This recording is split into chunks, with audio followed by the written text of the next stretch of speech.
The Crown Beyond RAGS Part 2. The next morning, Obi woke up to the soft songs of birds drifting through the hut. The old man was already awake, stirring something warm and sweet in a clay pot that smelled of herbs and honey. Obi sat up slowly, rubbing his sleepy eyes. He couldn't stop thinking about how strange and kind this old man was. His body looked frail, yet his eyes carried deep wisdom, like he had lived 100 lifetimes. "Eat, my boy," the old man said gently, handing him a wooden bowl. "You will need strength for what lies ahead." Obi nodded and ate quietly. After a while, he looked up and asked, "Sir, who are you really? Why did you help me?" The old man smiled, his wrinkled face glowing in the morning light. "Sometimes those who seem to help you are really being helped by you. The kindness you gave me yesterday opened a door even you cannot see yet." Obi tilted his head, puzzled but comforted. There was something about the man's words that made his heart race with hope. "Go back to your village today," the man said, placing a gentle hand on his shoulder. "Walk with courage, my son, for your light is about to be tested." Obi bowed his head gratefully and began his journey home. As he walked down the dusty path, the wind grew stronger. The once clear sky darkened with heavy clouds. When he reached the village square, he saw people gathered in panic. The king's guards were searching every corner. Then came the king's voice, deep and commanding, echoing across the crowd. "Who among my sons carries the heart of a true ruler? Wealth and power mean nothing without compassion." The villagers whispered among themselves, confused and fearful.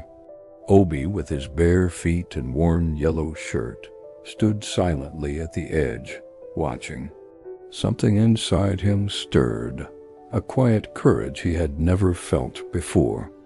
He stepped forward and said softly, "Your Majesty, a true ruler is not known by his crown, but by his kindness." The crowd gasped. The guards rushed toward him, but the king raised his hand. "Stop, bring the boy to me." Obi was trembling as he approached, but he stood tall, his bright eyes locked with the king's. The king studied him carefully. Then his voice softened. You're the boy who helped an old beggar on the road, aren't you?" Obi nodded slowly. "I only did what my heart told me was right." The king turned to his people and said, "That old beggar was no ordinary man. He was my father, the great king, who left his throne to test the hearts of this land." A deep silence fell. The villagers looked at Obi in awe.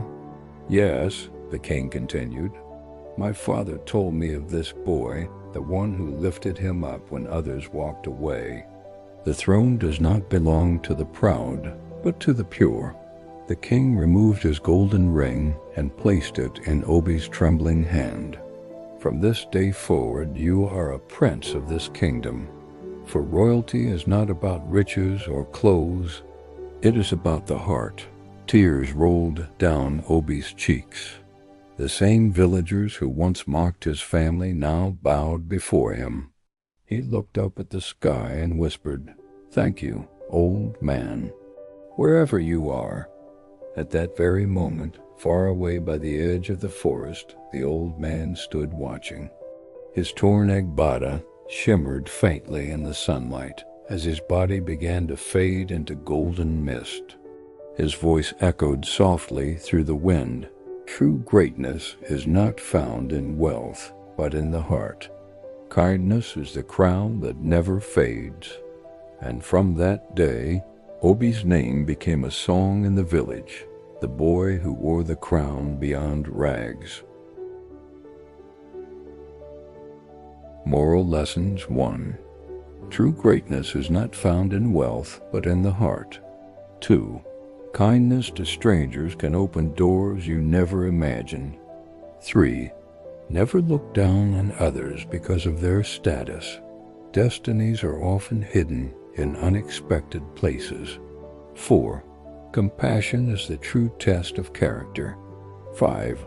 Humility and empathy are more valuable than gold. Outro. If this story touched your heart, don't forget to like, comment, and subscribe for more. Tell me in the comments, what do you think makes a person truly great?